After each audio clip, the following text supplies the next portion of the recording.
dunia hukum, warok, dan apa? Kata arek Surabaya apa? Wani. Nah, mentalnya pemberani itu kayak nyawanya double 3 aja Prof Mahfud itu, terutama dalam hal membantas korupsi gitu.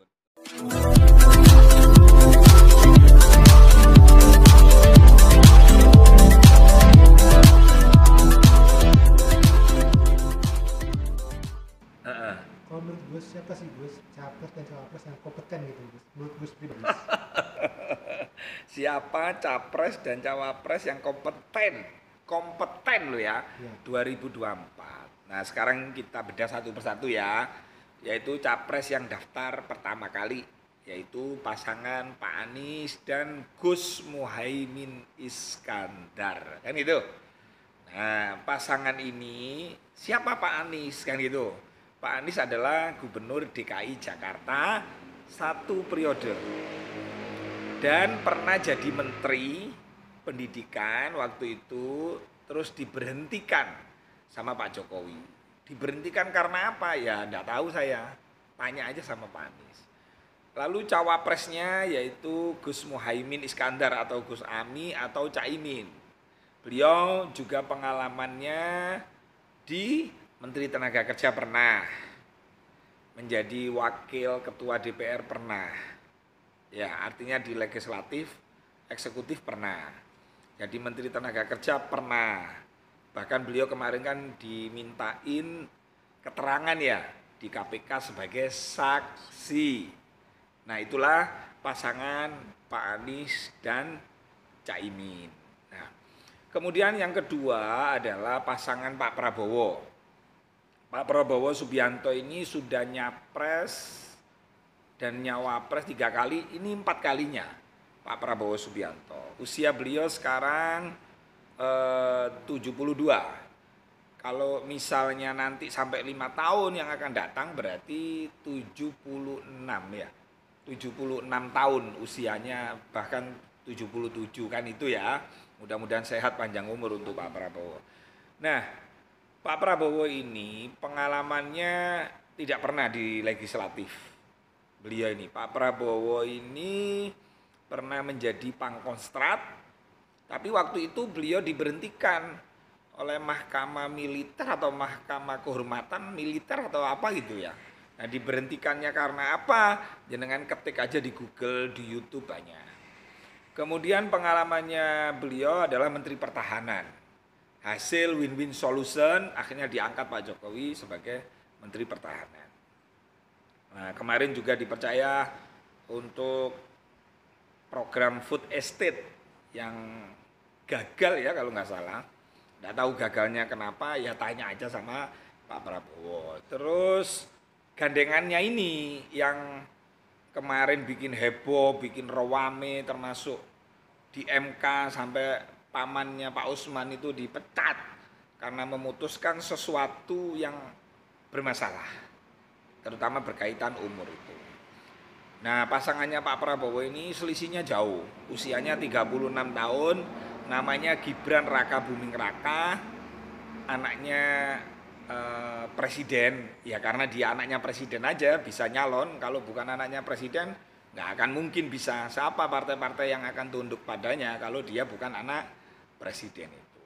Pengalamannya hanya memimpin 5 kecamatan sebagai wali kota Solo 2 tahun.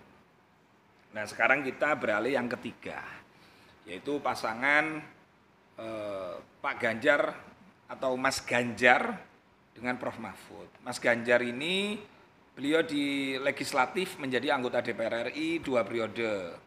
Kemudian karena rakyat sangat percaya sama beliau sehingga didorong menjadi gubernur.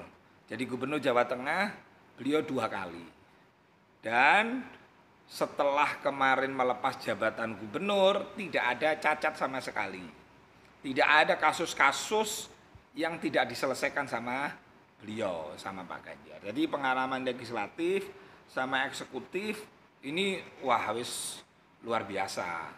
Nah, di backup oleh calon wakil presiden yang pengalamannya aduh istimewa, yaitu Prof Mahfud. Beliau dikenal alim, di dunia hukum, warok, dan apa? Kata arek Surabaya apa? Wani. Nah, mentalnya pemberani itu kayak nyawanya double 3 aja Prof Mahfud itu, terutama dalam hal membantas korupsi gitu, terutama dalam hal penegakan hukum, kasus Sambo dan lain-lain itu Prof Mahfud top. Pengalamannya beliau di DPR pernah, kemudian menteri juga pernah, pertahanan, menteri pertanahan, terus kemudian ketua MK, Mahkamah Konstitusi, dan terakhir Menko Polhukam. Nah, yang lebih istimewa lagi, beliau orang NU, sahabatnya Gus Dur, santrinya Gus Dur. Jadi ini menurut saya loh ya, karena jenengan minta pendapat saya, pasangan Pak Ganjar dan pasangan Prof Mahfud ini kayak STMJ. Jadi ibaratnya susu itu ada telurnya, ada madunya, ada jahenya. Jadi insya Allah kalau untuk memimpin Indonesia memang membutuhkan sosok-sosok yang seperti Pak Ganjar, Prof Mahfud ini. Berdasarkan apa rekam jejak? Jadi sidik ada melekat di beliau. Kemudian di beliau berdua itu sidik fatonah, kecerdasan. Sampai lihat tuh Pak Ganjar kalau ngomong, kalau pidato Pak Mahfud juga gitu kan. Terus kemudian tabligh. Nah, mensiarkan kebaikan-kebaikan ini beliau berdua jago. Dan terakhir amanah. Jadi harus tidak hanya jujur tapi harus fatonah, cerdas. Tapi jujur, cerdas, tabligh, tapi harus lengkap dengan amanah itu. Ya, ini pasangan Pak Ganjar dan Prof Mahfud ini melekat di sifat-sifat apa yang diajarkan oleh Rasulullah pada kita gitu kan. Itu Mas. Oke. Terus tapi kan ngomong yang nomor 2 tadi cawapresnya kan yang bermasalah sempat di MK kemarin, kan dihukum Gus pamannya Gus. Lah iya gini kan, sekarang saya tanya, kenapa paman Usman ini kok dihukum dan dicopot jadi ketua MK? Berarti kan ada masalah. Apa masalahnya? Masalahnya adalah karena dia memutuskan sesuatu yang menurut putusan MK, dia melakukan pelanggaran kode etik berat. Maka kata Kiai ada di grup WA itu, Kiai dari MUI, sesuatu yang dihasilkan dari cara yang salah, cara yang kasarnya, cara yang haram, maka hasilnya, produknya adalah haram. Wah itu lebih ekstrim lagi, jenengan. Kan nggak mungkin, orang kalau nggak salah nggak mungkin diputus atau dipecat kan gitu.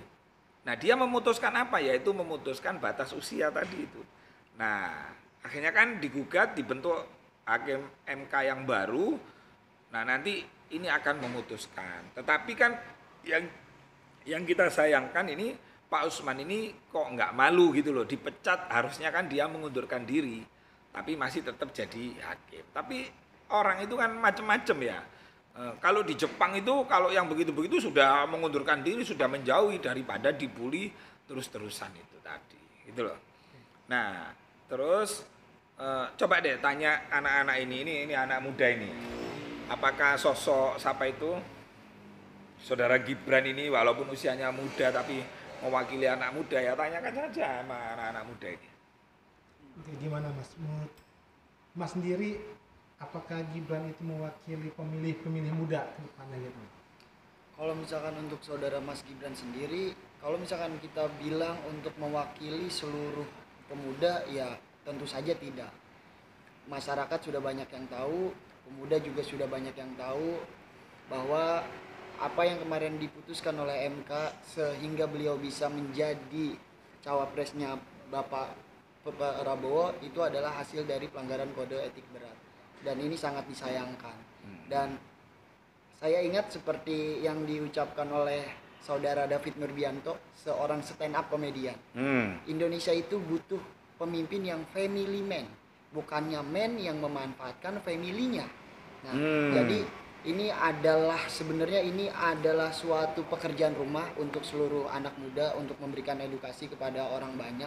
Kalau misalkan dari awalnya saja sudah melakukan sesuatu yang dilarang atau dari sesuatu yang salah, kalau misalkan nanti jadi ada kemungkinan dong mereka juga akan menghalalkan segala cara untuk mencapai yang dia mau gitu, yang diinginkan. jadi ayo kita semuanya ini masyarakat bisa melihat gitu dari ketiga calon ini, dan apa yang tadi dibilang oleh Gus Ropi yang memang lengkap itu ada di Bapak Ganjar Pranowo dan Profesor Mahfud MD. Beliau sudah di eksekutif, di yudikatif, di legislatif, lengkap ini semuanya ibarat kata gitu. Apalagi kita tahu Bapak Prof Mahfud MD ini adalah orang yang tidak pandang bulu, seseorang yang sangat berani untuk menghapus korupsi yang ada di Indonesia, dan itu adalah PR terbesar kita sebenarnya ya, mungkin itu. Jangan lupa ya di subscribe dan nyalakan lonceng notifikasinya.